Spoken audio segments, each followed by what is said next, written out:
क्या आपने कभी सोचा है कि हवा हमें नजर नहीं आती, लेकिन हम सांस लेते हैं, हमें उसकी ठंडक महसूस होती है।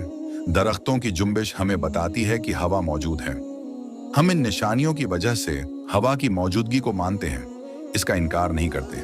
ठीक इसी तरह रोशनी भी खुद नजर नहीं आती। हाँ, इतना जरूर है कि जब रोशनी किसी चीज पर पड़ती है तो वह चीज नजर आने लगती है। अलबत्ता रोशनी बजाते खुद नजर नहीं आती।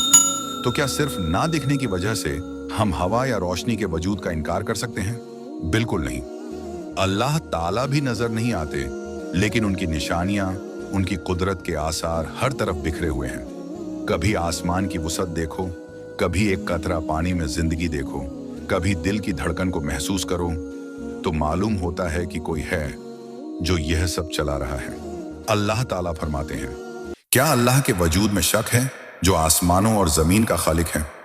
बस याद रखो, हर वह चीज जो नजर ना आए जरूरी नहीं कि वह मौजूद ना हो, और हर वह चीज जो नजर आए जरूरी नहीं कि वह हमेशा बाकी रहे।